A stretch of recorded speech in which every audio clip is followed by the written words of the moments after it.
Hello and welcome back to the Bluff Bottom Bloomin' channel. My name is Taylor Sievers and I'm the owner here at Sievers Bloomin' Farm in rural West Central Illinois.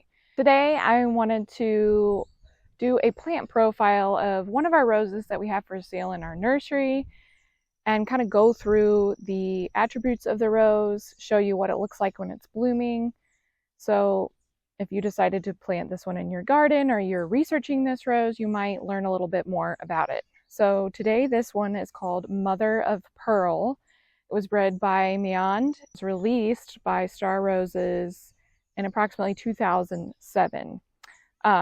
Its other name is basically the breeder name, which I'm probably going to butcher, but it's Miludere. You decide. This is a Grandiflora rose, and what that means is that the flowers are going to be a little bit larger than a Floribunda rose, and they'll often be in clusters. So you can't really tell from the growth right now. This is the second flush of this rose in this nursery pot. I will show you some clips of earlier in the season. This was one of the first roses to bloom of the many Grandifloras, Floribundas, climbers, and hybrid teas that I had planted in nursery pots. So this one was one of the first ones to bloom of the season, and it was really, really beautiful. It bloomed with lots of clusters, large flowered clusters. So right now you can see the second flush is coming on. I didn't really get around to deadheading it right away, so I feel like if I would have done that, it would have come on a little bit quicker. And we've also had a lot of heat, so I'm not surprised that there's not as many blooms on this bush right now. It was a first year for me. It came as a bare root, own root rose, so it's not grafted. It was really striking when it bloomed originally. Now the blooms are much smaller, and you can see there's not really clusters of them right now. Again, heat will do that.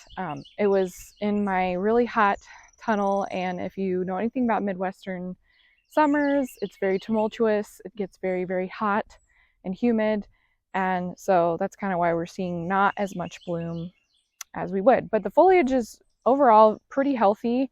It's kind of shiny in the sun, and I've been pleased with it so far for the circumstances. A lot of home gardeners say that Mother of Pearl is extremely disease resistant, and that is also confirmed by the distributor Star Roses. This rose is known for being extremely disease resistant, especially to black spot.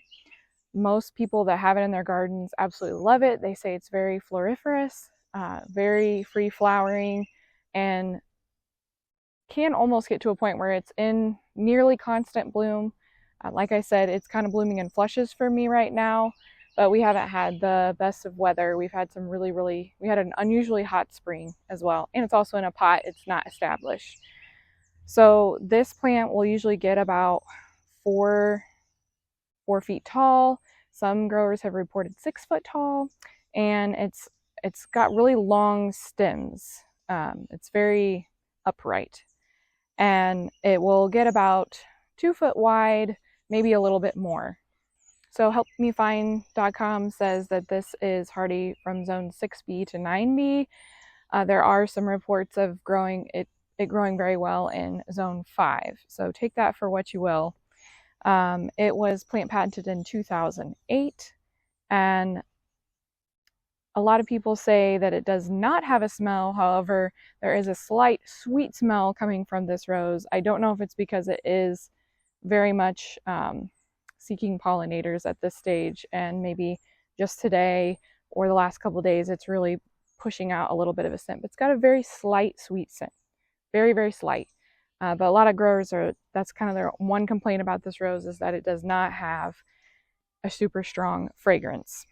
The blooms can reach about 4 inches across, a little bit more. And like I said, they're often, the first flush, they were in large clusters. So it was just a big cluster of these beautiful blooms. I will say that a lot of the pictures that I see, they often look a little bit more closed, almost hybrid tea in shape, but they do seem to blow out really quickly. They last really long on the plant. They're just blown open pretty much immediately. So when you are further away, it's much more striking, and when you get closer, it's a little bit, they look a little bit ragged and wild looking, I guess I could say, but it's still very beautiful when you get up close. But definitely from far away, it draws you in, especially when there's lots of clusters of flowers. Also, growers say that the vase life is excellent on this rose. So basically the downsides is it doesn't have quite as strong of a smell, but the vase life is very, very great. And again, with that tall, upright habit, that will also make it a little bit more conducive to cutting. You'll see some in like some floribundas and stuff like that where they're much shorter and it's harder to get that long stem length.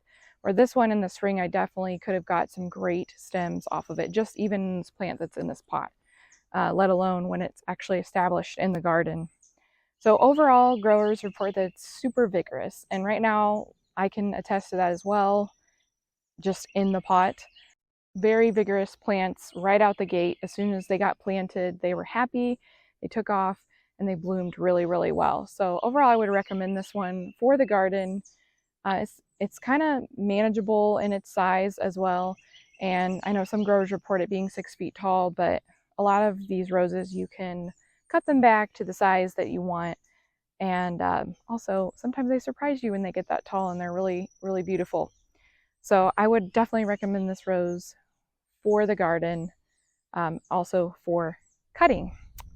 One thing I wanted to note is sometimes the color of the bloom in pictures is definitely more of a light pink color, but it's not in person. It is not a light pink color. It definitely has a little bit more of these peachy, tangerine-y tones. It's not overwhelming. It's not super bright. It's very beautiful. It's not just really bright orange or something like that.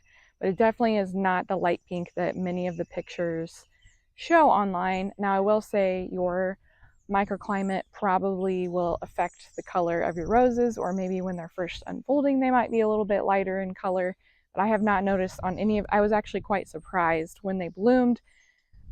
I was kind of taken aback because I thought, well, is this the wrong rose? Because this is not what it looks like online, but all of the plants that I received looked like that. So I think it's just depending on where you're at, and depending on maybe the time of day or the time of the year. So we'll see what fall brings for this one. So thank you for watching today. If you enjoyed this little plant profile of mother of pearl grandiflora rose, I would appreciate it if you would like and subscribe. We're going to be releasing a few more plant profile videos of some of the other roses we have for sale. I think this will be a great way for you to really lay eyes on these different types of roses, and whether you're able to come out and shop with us or shop through various other vendors, you'll kind of get a better idea of how these plants fit in your garden and whether you'd like to purchase them or not.